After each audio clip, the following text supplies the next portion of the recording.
Hello everyone, स्वागत है आप सभी का ऑनलाइन स्टडी जोन में। आज की इस वीडियो में हम बात करने वाले हैं बिहार दरोगा मुख्य परीक्षा के मॉक टेस्ट का डे 72। इससे पहले अगर आपने सारे पार्ट्स को नहीं देखा है तो लिंक आपको डिस्क्रिप्शन में मिल जाएगा, आप वहां से सारे वीडियो को देख सकते हैं।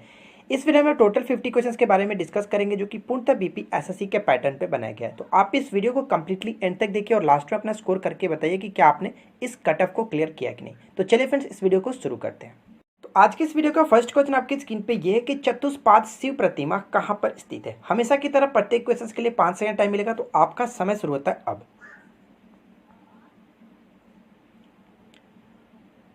तो बात करते हैं सही उत्तर का। इस क्वेश्चन का राइट आंसर है ऑप्शन नंबर बी, यानी फ्रेंड्स खजुराहो। ठीक है फ्रेंड्स, चतुष्पाद जो शिव आप प्रतिमा देखते हैं ये कहाँ पर मिलता है? खजुराहो। मैं आपको बता दूं फ्रेंड्स कि माना जाता है कि खजुराहो में उस वक्त करीब करीब 85 मंदिरों का निर्माण किया गया था, जिनमें से अगर वर्तमान में बात करें तो सिर्फ 30 ही शेष बचा हुआ है। और ये किस धर्म से संबंधित हुआ करते थे? उस समय के जो मंदिर थे वो शैव, वैष्णव और जैन धर्म आदि से संबंधित हुआ करते थे। ठीक है फ्रेंड्स, और इन सभी मंदिरों में जो सर्वश्रेष्ठ मंदिर माना जाता है वो है कंदरिया महादेव मंदिर। ठीक है, और वहीं पे ये जो आपका चतुष्पाद शिव प्रतिमा है यहीं से प्राप्त हुआ है। तो कह सकते हैं इस क्वेश्चन का राइट आंसर ऑप्शन भी बिल्कुल करेक्ट हो जाता है। नेक्स्ट क्वेश्चन देखिए क्या है कि अकबर ने फरजंद की उपाधि किसे दी थी?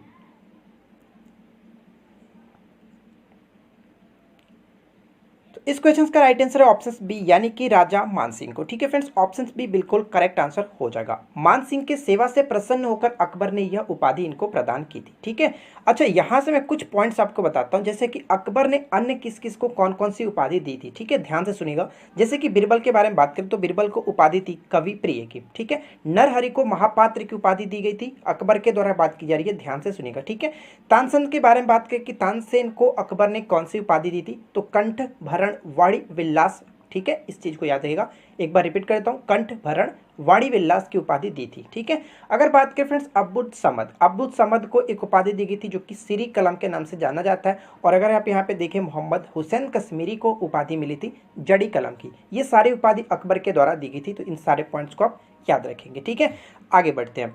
थर्ड क्वेश्चन हमारा ये बनता है कि हरिजन कल्याण के लिए सितंबर 1932 में अखिल भारतीय छुआछूत विरोधी लीग की स्थापना किसने की थी? काफी अच्छा प्रश्न है, इसका राइट आंसर बताइए क्या होगा। 1932 में अखिल भारतीय छुआछूत विरोधी लीग की स्थापना किसके द्वारा की गई थी? तो इस क्वेश्चन का राइट आंसर होगा ऑप्शन नंबर डी, यानी कि महात्मा गांधी जी के द्वारा की गई थी। ऑप्शन डी बिल्कुल करेक्ट आंसर हो जाएगा, ध्यान रखेंगे। अगला प्रश्न बनता है कि गुप्त काल में किस राजा को पृथ्वी पर निवास करने वाला देवता कहा गया है?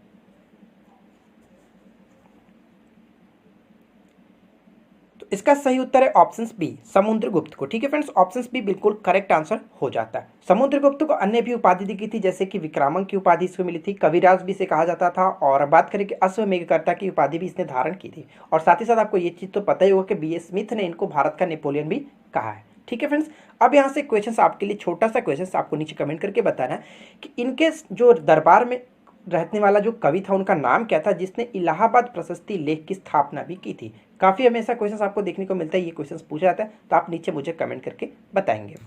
बात करते हैं अगले क्वेश्चन की। नेक्स्ट क्वेश्चन हमारा ये बनता है कि निम्नलिखित में से किन व्यक्तियों ने द्वितीय गोलमेज सम्मेलन में भाग लिया था? फर्स्ट, सेकंड, थर्ड, फोर्थ को पढ़िए और उसके बाद बताइए कि क्या होगा करेक्ट आंसर। द्वितीय गोलमेज सम्मेलन में किसने भाग लिया था, ये क्वेश्चन पूछा जा रहा है। तो देखिए फ्रेंड्स, बात करते हैं सही उत्तर का। इस क्वेश्चन का राइट आंसर क्या होगा? ऑप्शन नंबर डी बिल्कुल करेक्ट होगा। 1, 2, 3 महात्मा गांधी, मदन मोहन मालवीय और सरोजिनी नायडू ने भाग लिया था। अब मैं आपको बता दूं फ्रेंड्स, सबसे पहले तो ये जानना होगा कि द्वितीय गोलमेज सम्मेलन कब हुआ था। तो द्वितीय गोलमेज सम्मेलन का आयोजन जो हुआ था 7 सितंबर 1931 से लेकर के 1 दिसंबर 1931 तक हुआ था। ठीक है, इस पॉइंट को याद रखेंगे। जैसे पहला जो हुआ था 1930, दूसरा 1931, तीसरा 1932 में हुआ था। तो इस पॉइंट को याद रखेंगे। तो फिलहाल बात करते हैं फ्रेंड्स, अगर कभी कभी ये पूछ लिया जाता है कि द्वितीय गोलमेज सम्मेलन हुआ कहाँ पे था, तो याद रखेंगे सेंट जेम्स पैलेस लंदन में हुआ था। क्लियर? अच्छा, यहाँ से कुछ क्वेश्चन जैसे कि बन सकते हैं। यहाँ पर हम लोगों ने देखा कि 3 लोगों ने भाग लिया था, तो वो कौन कौन थे? तो सबसे पहले ये बात करते हैं, महात्मा गांधी जो थे वो कांग्रेस के कार्य समिति की ओर से इन्होंने भाग लिया था। और यहाँ पे सरोजिनी नायडू जी के बारे में बात करें तो इन्होंने भारतीय महिलाओं का प्रतिनिधित्व किया था। और मदन मोहन मालवीय जो थे फ्रेंड्स, ये व्यक्तिगत रूप से हिस्सा लिए थे। तो इस तीनों पॉइंट्स को याद रखेंगे, ऑप्शन डी करेक्ट हो जाता है। क्लियर? बढ़ते हैं नेक्स्ट क्वेश्चन की तरफ। और देखिए अगला प्रश्न हमारा क्या दिया गया। भारतीय स्वतंत्रता संग्राम के दौरान निम्नलिखित में से किसने प्रस्तावित किया कि स्वराज्य को सभी प्रकार के विदेशी नियंत्रण से मुक्त संपूर्ण स्वतंत्रता के रूप में परिभाषित किया जाए? काफी अच्छा प्रश्न है। ये बात किसने कही थी, किसने प्रस्तावित किया था? इस क्वेश्चन का राइट आंसर होगा ऑप्शन नंबर सी, हकीम अजमल खान। ठीक है फ्रेंड्स, ऑप्शन नंबर सी बिल्कुल करेक्ट आंसर हो जाएगा। मैं आपको बता दूं कि हकीम अजमल खान कौन थे। ये एक यूनानी चिकित्सक और भारतीय मुस्लिम राष्ट्रवादी राजनेता के साथ साथ स्वतंत्रता सेनानी भी थे। तो इस पॉइंट को याद रखिए। ठीक है, आगे बढ़ते हैं। नेक्स्ट हमारा क्वेश्चन बनता है कि निम्नलिखित में से कौन से युग में सही सुमेलित किए गए। तो आपको बताना है कि आप चारों को पढ़िए और उसके बाद बताइए कि जो कुट आपका दिया गया उसमें से कौन सा करेक्ट होगा। तो देखिए फ्रेंड्स, यहाँ पर आप ध्यान से देखिएगा, जो भी मैं आपको पॉइंट्स बताऊंगा उस पॉइंट्स को ध्यान से सुनेगा, क्योंकि यहाँ पे काफ़ी क्वेश्चंस आपको बन सकते हैं। सबसे पहला पॉइंट देखिए, फिलहाल हम राइट आंसर के बारे में बात नहीं करेंगे, वो आप खुद गेस कर लेंगे। देखिए पहला पॉइंट देखिए, 1767 से 1769 ईस्वी में मैच क्या है कि प्रथम आंग्ल मराठा युद्ध। देखिए ये पहला पॉइंट तो गलत हो जाता है, क्योंकि आपको पता है फ्रेंड्स, जो 1767 से 1769 का जो ईस्वी था, इसमें प्रथम आंग्ल मैसूर युद्ध हुआ था, जिसकी समाप्ति हुई थी मद्रास की संधि के तहत। तो पहला ये गलत हो जाता है। सेकंड क्या दिया है कि 1790 से 92, और ये मैच के गए तृतीय आंग्ल मराठा युद्ध। ये पॉइंट भी गलत होता है, क्योंकि फ्रेंड्स 1790 से 92 जो था वो तृतीय आंग्ल कौन था, तृतीय आंग्ल मैसूर युद्ध था, जिसकी समाप्ति श्रीरंगपट्टनम की संधि के तहत हुई थी। तो ये पॉइंट दोनों गलत था। थर्ड पॉइंट में देखिए क्या है कि 1824 से 1826 इसमें प्रथम आंग्ल वर्मा युद्ध। इसमें कोई दिक्कत नहीं है, बिल्कुल करेक्ट है कि प्रथम आंग्ल वर्मा युद्ध जो हुआ था 1824 से 1826 ईस्वी में हुआ था। ठीक है, अगर द्वितीय के मैं अब आपको बता दूं तो ध्यान रखिएगा फ्रेंड्स कि द्वितीय आंग्ल जो वर्मा युद्ध हुआ था वो 1852 से 1853 में हुआ था। ठीक है, 1852 से 53 में, ये दोनों पॉइंट्स आपको याद रखने हैं। क्लियर। अच्छा, बात करते हैं नेक्स्ट पे। पॉइंट देखिए कि अगला दिया कि 1848 से 49, तो यहाँ पे मैच किया गया द्वितीय आंग्ल सिख युद्ध। ये क्या करेक्ट है, इसमें भी कोई दिक्कत नहीं फ्रेंड्स, यहाँ पे भी ये राइट हो जाता है। ठीक है, द्वितीय आंग्ल जो सिख युद्ध हुआ था ये बिल्कुल करेक्ट है कि 1848 से 1849 में हुआ था। अगर ऐसे में बात करें कि प्रथम आंग्ल सिख युद्ध कब हुआ था, तो उस पॉइंट्स को भी आप याद रखेंगे। 1845 से 1846 तक जो था वो प्रथम आंग्ल सिख युद्ध था। तो यहाँ पर हम देखें तो ये दोनों पॉइंट्स बिल्कुल करेक्ट है, सी और डी, इसलिए यानी कि 3 और 4 हमारा राइट आंसर हो जाएगा ऑप्शन नंबर सी। ठीक है फ्रेंड्स, जो भी पॉइंट्स मैंने आपको यहाँ पे बताया वो दोनों पॉइंट्स को आप याद रखते चलेंगे। बढ़ते हैं नेक्स्ट क्वेश्चन की तरफ, और देखिए अगला क्वेश्चन क्या दिया गया। निम्नलिखित में से किस एक प्रदेश ने सन 1935 के अधिवेशन के अंतर्गत कांग्रेस की मंत्रिपरिषद का गठन नहीं हुआ था।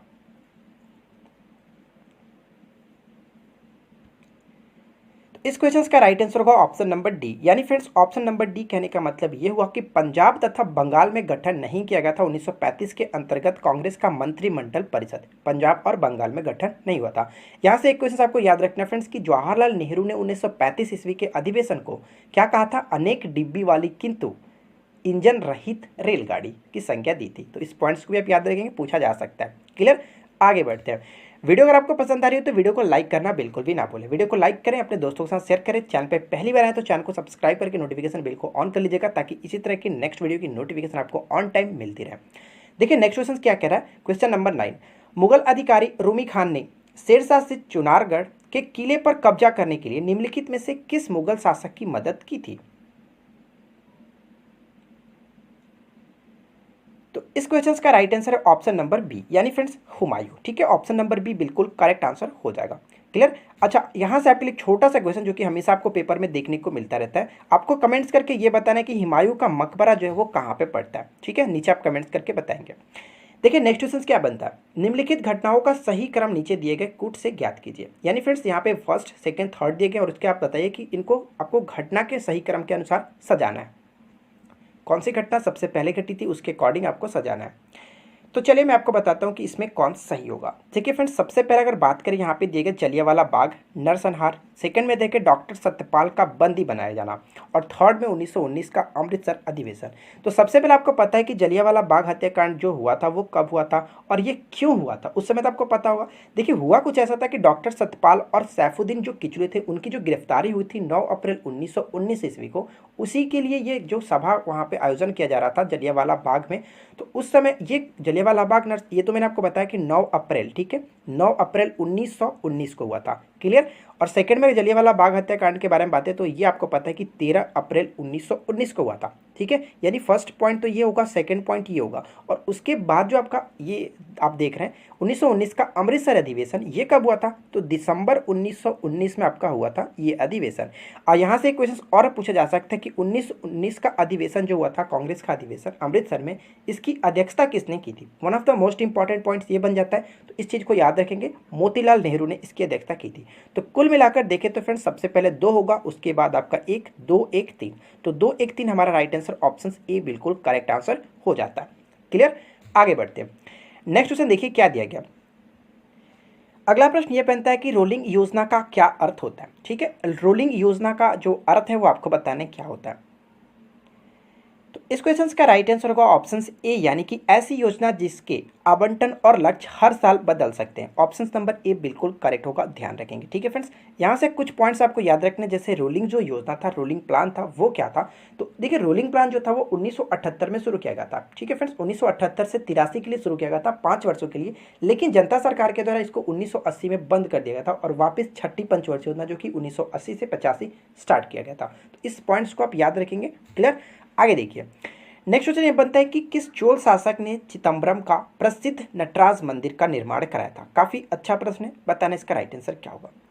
चिदम्बरम का प्रसिद्ध नटराज मंदिर की स्थापना किसने कराई थी? तो इस क्वेश्चन का राइट आंसर है ऑप्शन ए, प्रांतक प्रथम। ऑप्शन ए बिल्कुल करेक्ट हो जाता है। नेक्स्ट क्वेश्चन देखिए क्या दिया गया। निम्नलिखित कथनों पर विचार करें और गलत विकल्प को चुनें। ठीक है, चारों ऑप्शंस को पढ़िए, उसके बाद बताइए कि कौन सा विकल्प गलत है। तो चलिए एक एक करके पॉइंट्स को डिस्कस करते हैं। सबसे पहला पॉइंट्स कह दिया कि गुरु अर्जुन देव ने सिख गुरु नानक की जीवनी लिखी थी। बिल्कुल करेक्ट है, इसमें कोई दिक्कत नहीं फ्रेंड्स, ध्यान रखेंगे। ठीक है, अगर बात करें कि गुरु अर्जुन देव कौन से गुरु थे, तो देखिए मैंने आपको क्या बताया था कौन से नंबर के गुरु थे। तो गुरु अर्जुन, अर्जुन अगर बात करें तो 5 पांडवों में से एक थे, यानी कि 5वें गुरु थे। इस पॉइंट्स को याद रखेंगे। ठीक है, सेकेंड पॉइंट क्या बनता है कि गुरु अंगद देव ने गुरुमुखी लिपि की शुरुआत की। तो बिल्कुल करेक्ट, इसमें कोई दिक्कत नहीं है। ठीक है, अच्छा बात करें कि ये कौन से गुरु थे, तो आपको मैंने अब ट्रिक बताया था कि नाना अंगद अमर है, यानी फ्रेंड्स ये नाना अंगद, नाना के बाद आते थे, ये दूसरा हो जाते हैं, सेकंड गुरु थे। थर्ड पॉइंट में क्या बनता है कि गुरु रामदास ने सिखों के चौथे गुरु थे। बिल्कुल करेक्ट है, इसमें कोई दिक्कत नहीं। मैंने कैसे याद करा था कि रामायण में अपने 4 भाई देखे होंगे, राम जो थे चौथे भाई में से, यानी कह सकते हैं कि 4 भाइयों में से राम एक थे, तो 4 आ रहा है, तो इस तरह से कह सकते हैं कि चौथे भाई। ठीक है, चौथे गुरु थे। फोर्थ पॉइंट में क्या था कि गुरु गोविंद सिंह ने अपने को सच्चा बादशाह कहा था। ये पॉइंट गलत है। ठीक है, क्योंकि फ्रेंड्स यहाँ पे गुरु गोविंद सिंह नहीं होना चाहिए था, गुरु हरगोविंद सिंह ने ये बात कही थी अपने को सच्चा बादशाह। ठीक है, और इन्होंने फ्रेंड्स एक अकाल तख्त की स्थापना भी की थी, या फिर इसको कह सकते हैं ईश्वर का सिंहासन के नाम से भी जाना जाता है। तो इस पॉइंट्स को भी आप याद रखेंगे। अब पूछा जा सकता है कि गुरु हरगोविंद सिंह जो थे वो सिखों के कौनवें नंबर के गुरु थे, तो आपको याद रखना है कि 6 गुरु थे। ठीक है फ्रेंड्स, इन सारे पॉइंट्स को याद रखिएगा। फिलहाल क्वेश्चन का राइट आंसर क्या होगा? ऑप्शन डी, जो कि गलत है। यहाँ पे गुरु हरगोविंद सिंह होना चाहिए था। आगे बढ़ते हैं। नेक्स्ट क्वेश्चन ये बनता है कि निम्नलिखित राजवंशों को उनके शासन के आरोही क्रम में सजाइए। ठीक है फ्रेंड्स, यानी कि सबसे पहले जो थे उनको आप सजाइए लाइन से, सीक्वेंस वाइज। तो इसके लिए छोटा सा मैंने आपको ट्रिक क्या बताया था, हसीन मासूका साथ। ठीक है फ्रेंड्स, अगर आपको वो ट्रिक पता होगा तो डेफिनेटली आप कर सकते हो। इसका राइट आंसर होगा ऑप्शन नंबर डी, यानी sorry option number C. Clear, जैसे कि सबको मैंने आपको क्या बताया, हसीन मासूका साथ, यही तो बताया था, हसीन मासूका साथ। ठीक है, हसीन मासूका। तो देखिए कैसे था, हर्यक वंश, शिशुनाग वंश, नंद वंश, मौर्य वंश, बस यही 4 के यहाँ पे बात की जा रही है। तो आप देख सकते हो कि सबसे पहले हर्यक वंश, उसके बाद शिशुनाग वंश आना चाहिए, तो यानी कि डी के बाद सी, और उसके बाद नंद वंश आना चाहिए, उसके बाद आपका है माँ, यानी कि मौर्य वंश। तो कह सकते हैं कि हमारा डी सी ए बी बिल्कुल करेक्ट हो जाता है। ठीक है, इस ट्रिक को याद रखिएगा, हसीन मासूका साथ से, जो कि मौर्य साम्राज्य पे जिन शासकों ने शासन किया था उनका ये ट्रिक है, हसीन मासूका साथ। साथ का मतलब सतवाहन वंश। नेक्स्ट देखिए क्या बनता है फ्रेंड्स कि गुप्त काल के संबंध में निम्नलिखित कथनों पर विचार करें और सही कथन का चुनाव करें। तो फर्स्ट, सेकंड, थर्ड्स को आप पढ़िए और उसके बाद बताइए कि कौन सा ऑप्शन करेक्ट होगा। तो चलिए एक एक करके देखते हैं। सबसे पहला पॉइंट क्या कह रहा है कि सर्वाधिक महत्वपूर्ण व्यापारिक केंद्र के रूप में उज्जैन प्रसिद्ध था। देखिए फ्रेंड्स, बिल्कुल करेक्ट है कि गुप्त काल में जो सर्वाधिक महत्वपूर्ण व्यापारिक केंद्र था वो उज्जैन को माना जाता है, इसमें कोई दिक्कत नहीं, फर्स्ट पॉइंट करेक्ट हो जाता है।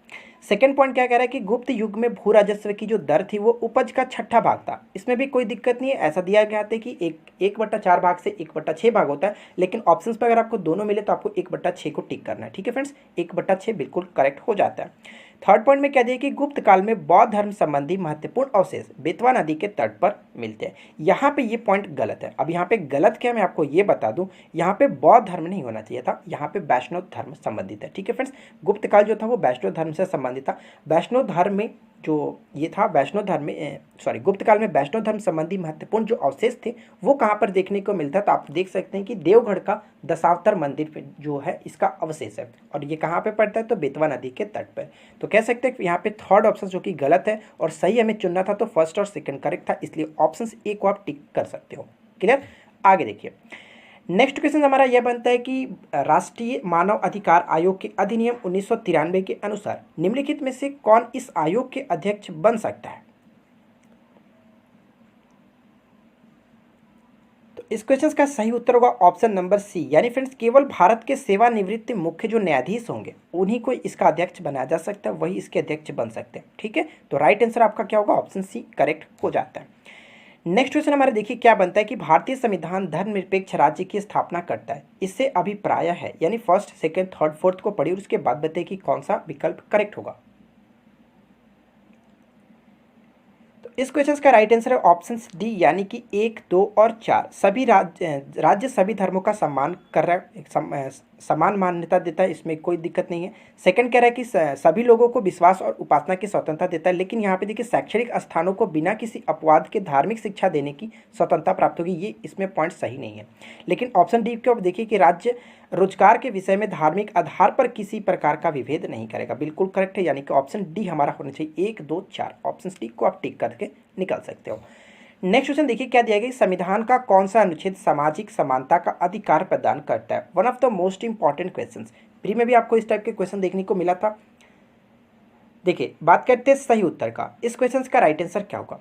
इसका करेक्ट आंसर है ऑप्शन बी, यानी कि अनुच्छेद 15। ठीक है फ्रेंड्स, अनुच्छेद 15 को आप कह सकते हो कि धर्म, नस्ल, जाति, लिंग या फिर जन्म स्थान के आधार पर भेदभाव का निषेध करता है। तो कुल मिलाकर देखें तो समानता का अधिकार प्रदान करता है। ठीक है, अगर बाकी ऑप्शंस के बारे में देखें, जैसे कि अनुच्छेद 14 में क्या किया गया, तो इसमें विधि के समक्ष समानता बात कही गई है। ठीक है, और अनुच्छेद 16 में क्या कहा गया, अनुच्छेद 16 में लोक नियोजन के विषयों में अवसर की समानता, और अनुच्छेद 17 तो ऑलरेडी बहुत सारा फेमस होता है, कई बार पेपर में देखने को मिला है कि अनुच्छेद 17 जो था अनटचेबिलिटी यानी कि छुआछूत का निषेध करता है। ठीक है, और अनुच्छेद 18 क्या आता है कि उपाधियों का अंत। इस पॉइंट्स को भी आप याद रखेंगे। तो कुल मिलाकर यहाँ पे हमारा राइट आंसर क्या बना, ऑप्शन बी अनुच्छेद 15। क्लियर फ्रेंड्स, आगे बढ़ते हैं। नेक्स्ट देखिए क्या है कि फ्लोर क्रॉसिंग से क्या तात्पर्य है। जो फ्लोर क्रॉसिंग से इसका क्या तात्पर्य है, तो इस क्वेश्चन का राइट आंसर होगा ऑप्शन सी, यानी कि संसद या विधानमंडल में एक दल के सदस्य का दूसरे में सम्मिलित हो जाना, इसी को कहते हैं floor crossing. Option C correct हो जाता है। ठीक है फ्रेंड्स, और इसी की वजह से लास्ट में आपको क्या कहता है कि 92वें संविधान संशोधन 1985 के तहत 10वीं अनुसूची में दल बदल विरोधी कानून को जोड़ा गया था। इस पॉइंट्स को भी आप याद रखेंगे। ठीक है, ऑप्शन सी करेक्ट हो जाता है फ्लोर क्रॉसिंग। देखिए अगला क्वेश्चन हमारा क्या बनता है कि व्यक्तिगत स्वतंत्रता के अधिकार के लिए निम्नलिखित में से कौन सी रीट या फिर याचिका दायर की जा सकती है। इस क्वेश्चन का राइट आंसर होगा ऑप्शन नंबर जो कि सी बिल्कुल करेक्ट है, हेबियस कॉर्पस। ठीक है फ्रेंड्स, हेबियस कॉर्पस को हिंदी में क्या कहते हैं, बंदी प्रत्यक्षीकरण। तो ऑप्शन सी यहाँ पे राइट आंसर होगा। ध्यान रखिएगा, व्यक्तिगत स्वतंत्रता के लिए हेबियस कॉर्पस जो कि रीट जारी की जा सकती है। नेक्स्ट क्वेश्चन हमारा क्या दिया कि नियंत्रक एवं महालेखा परीक्षक के संबंध में कौन सा कथन गलत है। यहाँ पे आपको बताना है कि जो कि चारों ऑप्शन दिए गए उनमें से आपको नियंत्रक एवं महालेखा परीक्षक के बारे में कौन सा कथन गलत दिया गया वो आपको यहाँ पे पिक करना है। तो चलिए एक एक करके देखते हैं। सबसे पहला पॉइंट क्या है, सबसे पहला पॉइंट है कि इनकी पदावधि पद ग्रहण करने की तिथि से 5 वर्ष तक होगी या 65 वर्ष की आयु तक होगी, जो भी पहले पूरा हो। कहने का मतलब ये हुआ फ्रेंड्स, ये पॉइंट्स गलत क्यों हो जाता है, क्योंकि यहाँ पे 5 वर्ष नहीं 6 वर्ष तक का होता है इनका कार्यकाल, जो कि 6 वर्ष या फिर 65 वर्ष तक का होता है। तो पहला हमारा बिल्कुल करेक्ट आंसर हो जाएगा, ऑप्शन ए को आप टिक करेंगे। ठीक है, अच्छा बाकी ऑप्शंस भी देख लेते हैं। नेक्स्ट में क्या है कि नियंत्रक एवं महालेखा परीक्षक सार्वजनिक धन का संरक्षक होता है। तो बिल्कुल करेक्ट है फ्रेंड्स, सार्वजनिक धन का संरक्षक नियंत्रक एवं महालेखा परीक्षक को माना जाता है। ये पॉइंट मोस्ट इंपॉर्टेंट है, क्वेश्चन डायरेक्ट पूछा जाता है, याद रखेंगे। थर्ड क्वेश्चन में थर्ड पॉइंट में क्या है कि इनकी नियुक्ति राष्ट्रपति के द्वारा की जाती है, बिल्कुल करेक्ट, इसमें कोई दिक्कत नहीं है। ऑप्शन डी में क्या है कि संविधान के नियंत्रक एवं महालेखा परीक्षक भारत के नियंत्रक एवं महालेखा परीक्षक के संबंध में भारतीय संविधान के अनुच्छेद 148 से 151 तक वर्णन किया गया। यानी फ्रेंड्स नियंत्रक एवं महालेखा परीक्षक के बारे में जो भी बात की गई है वो संविधान के अनुच्छेद 148 से 151 के अंतर्गत रखा गया। तो यहाँ पे बी सी डी तो बिल्कुल करेक्ट था, लेकिन ऑप्शन ए मैच नहीं करता है। यहाँ पे 6 वर्ष होना चाहिए। सुधार आप कर लेंगे। बढ़ते हैं नेक्स्ट क्वेश्चन की तरफ। और अगला क्वेश्चन देखिए क्या है। संविधान सभा की स्थापना निम्नलिखित में से किसके ढांचे के तहत भारत का संविधान बनने के लिए की गई थी? इस क्वेश्चन का राइट आंसर क्या होगा? इसका राइट आंसर है ऑप्शन सी यानी कि कैबिनेट मिशन। ऑप्शन सी बिल्कुल करेक्ट आंसर हो जाता है। मैं आपको बता दूं फ्रेंड्स, नवंबर 1946 में कैबिनेट मिशन द्वारा बनाई गई योजना के तहत संविधान सभा का गठन हुआ था और 1935 में भारतीय राष्ट्रीय कांग्रेस ने पहली बार आधिकारिक रूप से भारत में संविधान को बनाने के लिए संविधान सभा की मांग की थी। इस पॉइंट्स को भी आप याद रखेंगे। मांग 1935 में की गई थी, लेकिन संविधान सभा का जो गठन हुआ वो नवंबर 1946 में किया गया था। ठीक है, आगे बढ़ते हैं। देखिए अगला प्रश्न हमारा क्या दिया गया। नेक्स्ट क्वेश्चन बनता है, निम्नलिखित फसलों पर विचार कीजिए। यानी फ्रेंड्स कपास, मूंगफली, मक्का और सरसों के बारे में आपको ये बताना है कि उपयुक्त में से खरीफ फसल कौन सी है। काफ़ी अच्छा प्रश्न है। मैंने आपको एक बार रिकमेंडेड भी किया था फ्रेंड्स कि आप अगर आपने हमारी खरीफ और रबी वाली ट्रिक वाली वीडियो नहीं देखी है तो आप देख लीजिएगा। उसमें मैंने काफ़ी अच्छे तरीके से बताया जो भी पॉइंट्स एग्जाम्स में पूछे जाते हैं रबी और खरीफ फसल से, वो मैंने क्लियर करा दिया था आपको। तो लिंक आपको डिस्क्रिप्शन में मिल जाएगी, इस वीडियो को आप जरूर देख लेंगे। ठीक है, तो फिलहाल बात करते हैं खरीफ फसल। तो देखिए फ्रेंड्स, आपको पता है कि सरसों जो होता है वो रबी की फसल में आता है। तो यहाँ पे हमारा जो कपास, मूंगफली और जो मक्का है ये बिल्कुल करेक्ट है कि रबी के फसल के अंतर्गत आते हैं, इसलिए ऑप्शन सी आपका राइट हो जाएगा। 1, 2 और 3। ठीक है, यहाँ से कुछ पॉइंट्स मैं आपको बताता हूँ। जैसे कि खरीफ फसल की बात की जाती है तो आपको ये क्वेश्चन पूछा जा सकता है कि खरीफ फसल की बुआई कब की जाती है और इसकी कटाई कब की जाती है। तो इसके लिए मैंने आपको ट्रिक क्या बताया था, जे नदी। ठीक है फ्रेंड्स, मैंने आपको बताया था कि जे नदी यानी कि जून जुलाई में इसको बोई जाती है और नवंबर दिसंबर में काट ली जाती है। 9 से नवंबर दिसंबर में काट ली जाती है। तो इस पॉइंट्स को आप याद रखेंगे। ठीक है, बाकी जानकारी के लिए आप हमारी वीडियो को देख लीजिएगा, नीचे आपको डिस्क्रिप्शन में लिंक दे रखा है। अगला प्रश्न देखिए क्या है। इंदौर के समीप स्थित जानापाव पहाड़ी स्रोत है, किसका स्रोत है आपको ये बताना है। तो इसका राइट आंसर है ऑप्शन नंबर बी यानी कि चंबल नदी का। ठीक है फ्रेंड्स, ऑप्शन बी जानापाव पहाड़ी जो होता है वो चंबल नदी का स्रोत है, यानी कि इसका उद्गम यहीं से होता है। अब बात करते हैं चंबल नदी के बारे में। तो आपको ये चीज़ याद रखना है कि चंबल नदी की सहायक नदी कौन कौन सी होती है, जैसे कि काली सिंध, पार्वती और बनास। ये जो 3 है वो काफ़ी फेमस है, इन तीनों को आप याद रखिएगा। नेक्स्ट हमारा देखिए क्वेश्चन क्या बनता है कि सूची 1 यानी कि भारतीय दर्रे और सूची 2 को मिलाना, संपर्क जोड़ने वाले 2 क्षेत्र को। तो यानी कि आपको देखिए इसमें से कौन सा करेक्ट होगा आपको बताना है। तो चलिए देखते हैं एक एक करके कौन सा हमारा करेक्ट होगा। जैसे फ्रेंड्स जोजिला, सबसे पहले जोजिला के बारे में बात करते हैं कि जोजिला किसको जोड़ता है। तो जोजिला जोड़ता है कश्मीर से लद्दाख। तो कश्मीर से लद्दाख कहाँ पे पड़ता है, यानी कि ए और बी, ए का 2 के साथ मैच होना चाहिए। तो ए का 2 के साथ कहाँ पे मिल रहा है, तो पहला यहाँ पे हमारा है, तो यानी कि हमारा डी बिल्कुल करेक्ट होगा। कोई ऑप्शन और मैच नहीं कर रहा है, तो राइट आंसर हमारा डी हो जाता है। लेकिन बाकी ऑप्शन भी देख लेते हैं। जैसे फ्रेंड्स नथुला, तो नथुला जो दर्रा होता है वो किसको किसको जोड़ता है, तो सिक्किम से चीन को जोड़ता है, जो कि तिब्बत भी आप कह सकते हैं। तो सिक्किम से चीन यानी कि बी का 3 होना चाहिए, तो बी का 3 यहाँ पे देख सकते हैं। ठीक है, उसके बाद क्या होता है फ्रेंड्स, देखिए दिया गया सिपकिल्ला। जो सिपकिल्ला दर्रा है ये जोड़ता है हिमाचल प्रदेश को चाइना से। तो हिमाचल प्रदेश को चाइना से ऑप्शन नंबर जो कि आप यहाँ पे डी में देखते हैं, तो यहाँ पे बिल्कुल करेक्ट है। इसी तरह से डीपुलेक जो दर्रा है ये कहाँ पर पड़ता है, उत्तराखंड में पड़ता है और उत्तरांचल से चीन को जोड़ता है। तो यहाँ पे आपका देख सकते हैं डी का फर्स्ट बिल्कुल करेक्ट है। हमारा राइट आंसर हो जाएगा option number D. Clear friends, आगे बढ़ते हैं। देखिए अगला क्वेश्चन क्या दिया गया। नेक्स्ट क्वेश्चन है कि मैकाल पहाड़ियाँ वस्तुतः है, आपको ये बताना कि मैकाल जो पहाड़ी है वो किस प्रकार का पर्वत है। तो इसका राइट आंसर होगा ऑप्शन नंबर ए यानी फ्रेंड्स की भ्रसोंत पर्वत आप कह सकते हैं, या फिर इसको कहा जाता है एक और नाम से कह सकते हैं, इसका नाम क्या है, ब्लॉक पर्वत। ठीक है, या तो आप इसको भ्रसोंत पर्वत कहिए या फिर आप इसको ब्लॉक पर्वत भी कह सकते हैं। ठीक है, ऑप्शन नंबर ए आपका राइट आंसर हो जाएगा। और ये जो होता है फ्रेंड्स सर्वोच्च शिखर अमरकंटक है, यानी कि इसकी जो सर्वोच्च शिखर है मैकाल पर्वत की वो अमरकंटक है। इस पॉइंट्स को भी याद रखेंगे। अमरकंटक से 2 नदियां निकलती है, कौन कौन सी, तो पश्चिम की तरफ आपका निकलता है नर्मदा और उत्तर की तरफ निकलता है सोन। इसके बारे में हम लोगों ने कई बार ऑलरेडी डिस्कस किया हुआ था। नेक्स्ट क्वेश्चन क्या दिया है कि निम्नलिखित में से कौन युग में सुमेलित नहीं है। तो यानी कि आप चारों को पढ़िए और उसके बाद बताइए कि इनमें से कौन सुमेलित नहीं है। ठीक है,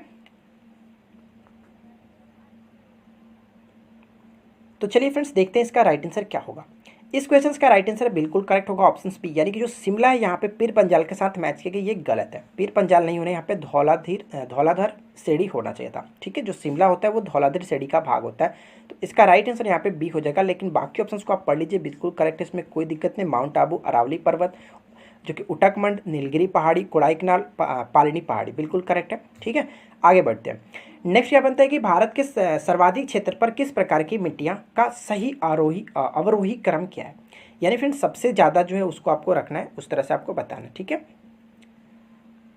तो देखिए इसका राइट आंसर क्या है, ऑप्शन नंबर बी, यानी कि जलोढ़, लाल, काली और लैटराइट। इस तरह की मिट्टियाँ हमारे जो कि भारतीय में, जो भारत में सर्वाधिक क्षेत्र में इस तरह से पाए जाते हैं। सबसे अधिक जलोढ़, उसके बाद उससे थोड़ा सा कम लाल, काली और लैटराइट। तो कहते हैं कि ऑप्शन नंबर बी करेक्ट होगा।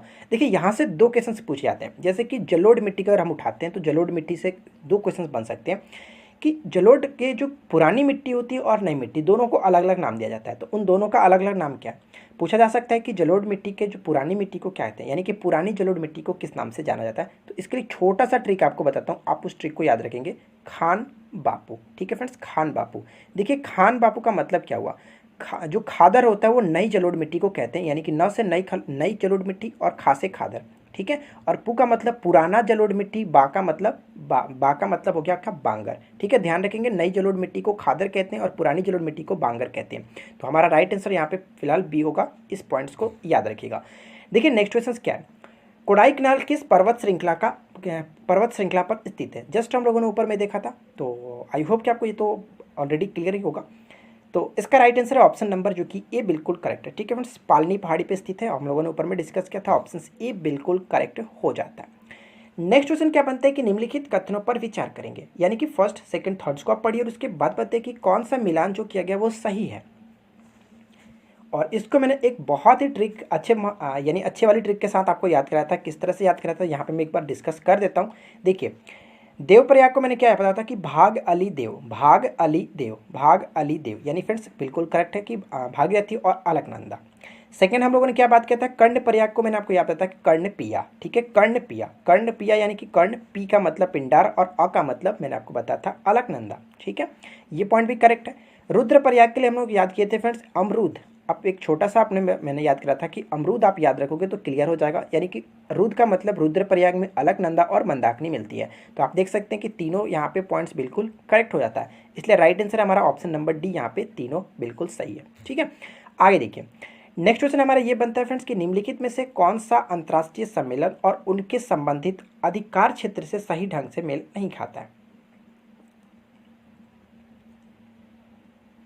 तो देखिए पहला अगर पॉइंट्स को देखें तो पहला पॉइंट ही गलत है, क्योंकि फ्रेंड्स मॉन्ट्रियल प्रोटोकॉल का संबंध जो था वो ओजोन से संबंधित था, ओजोन परत के संरक्षण से संबंधित था, न कि यहाँ पर ग्लोबल वार्मिंग से संबंधित जो कि क्योटो प्रोटोकॉल बिल्कुल करेक्ट था। बाकी ऑप्शंस को आप पढ़ लीजिए, उसमें कोई दिक्कत नहीं है, ऑप्शन ए यहाँ पे गलत हो जाता है। ठीक है फ्रेंड्स, आगे बढ़ते हैं।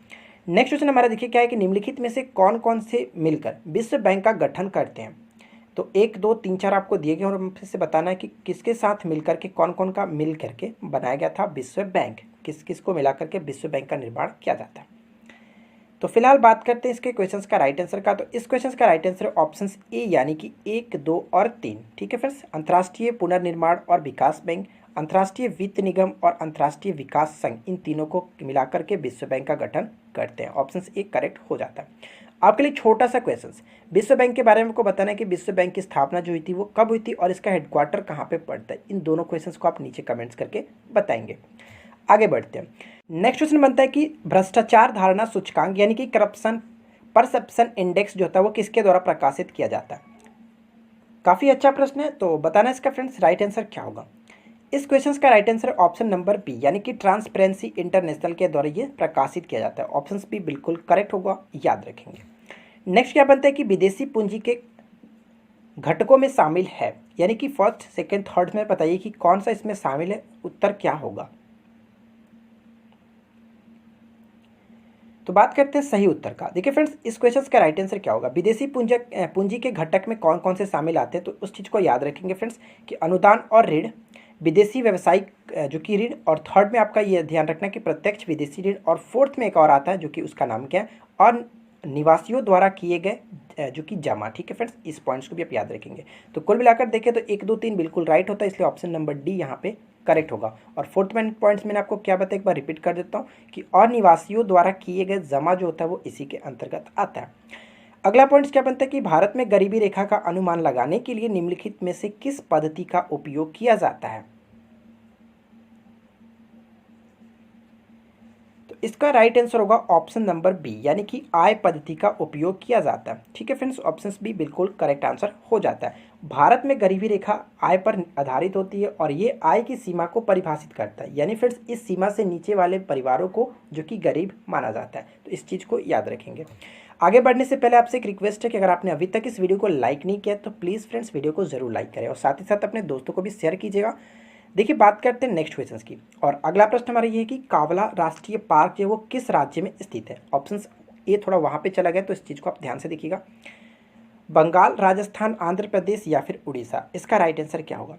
तो इस क्वेश्चन का राइट आंसर है ऑप्शन नंबर सी, यानी कि आंध्र प्रदेश में पड़ता है। ठीक है फ्रेंड्स, केवलादेव जो होता है वो राजस्थान में पड़ता है, लेकिन कावला राष्ट्रीय पार्क ये आंध्र प्रदेश में पड़ता है। तो इस पॉइंट्स को याद रखेंगे, कंफ्यूज नहीं होना है।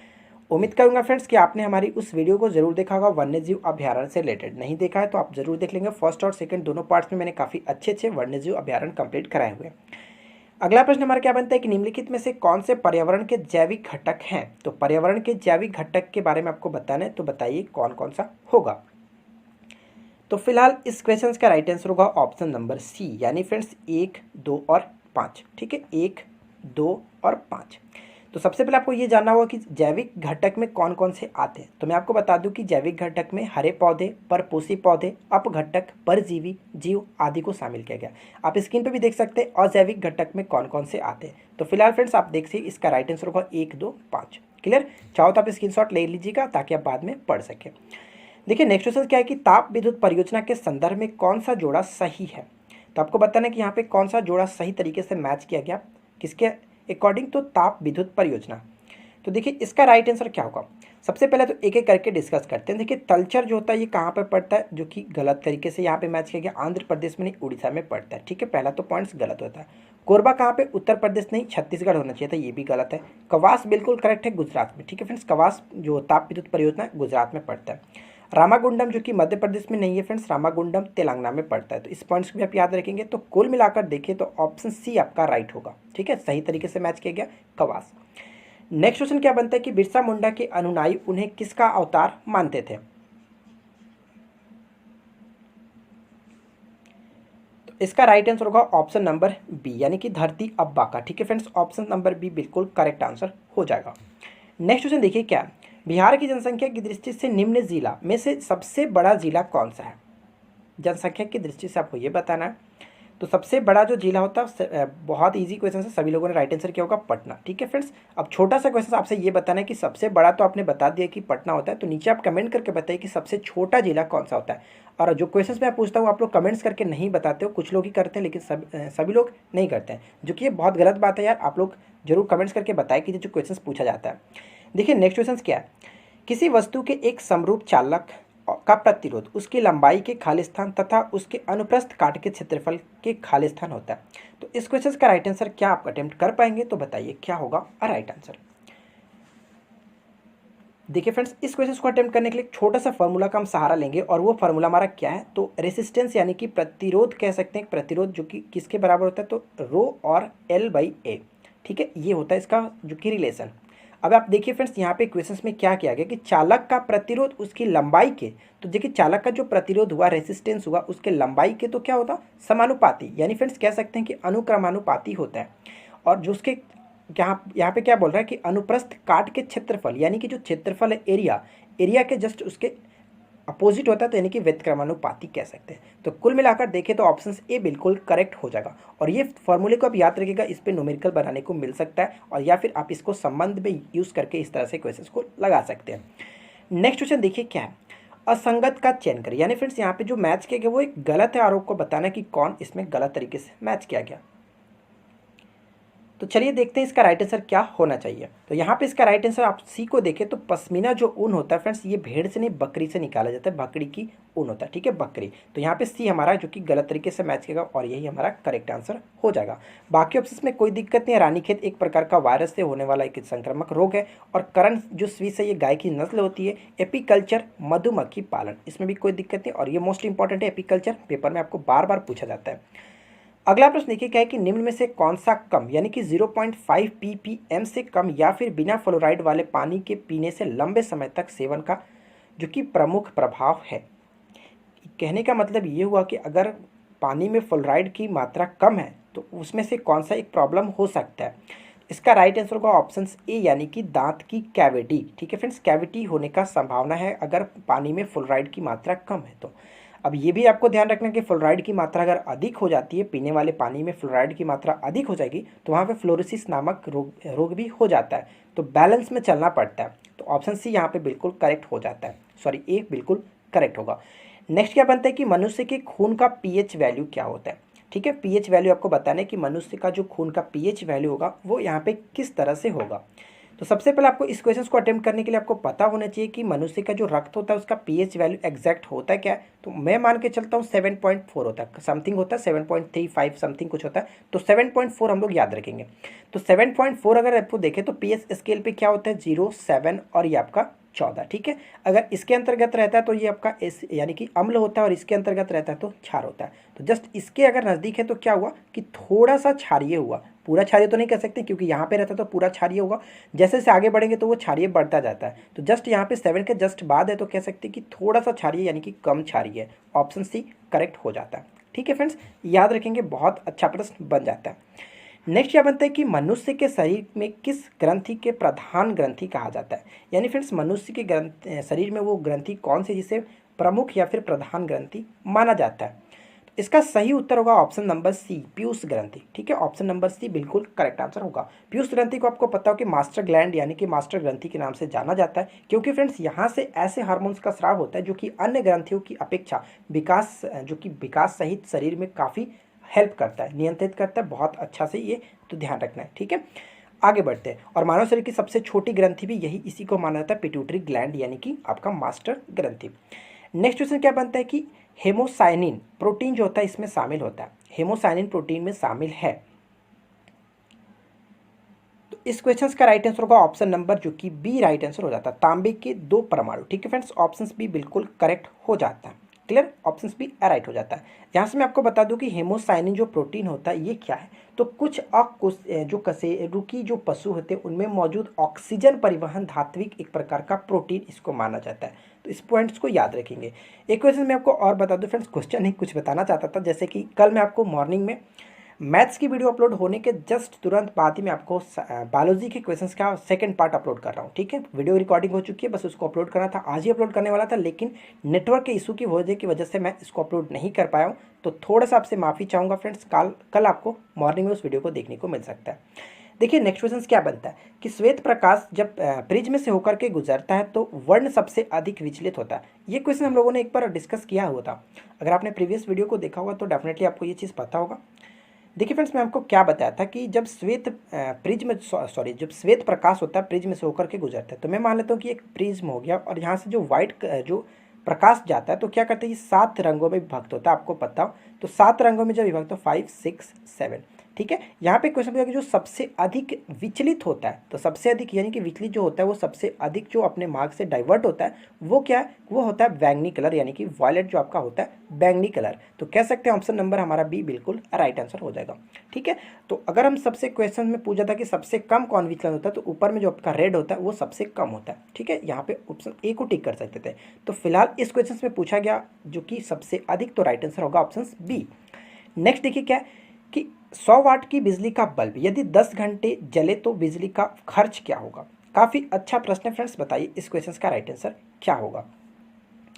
तो इसका राइट आंसर क्या होगा, तो बताने से पहले मैं आपको बताता हूँ कि कैसे इसको निकाला जाता है। इसका निकालने के लिए फ्रेंड्स क्या होता है कि वाट गुने आपका घंटा लिख देते हैं। ठीक है, वाट गुने घंटा और बटा में 1000 आप इसको मल्टीप्लाई कर दो, जैसे कि डायरेक्ट आपका ये यूनिट निकल जाता था कि कितना यूनिट होगा। तो देखिए वाट कितना दिया गया था 100।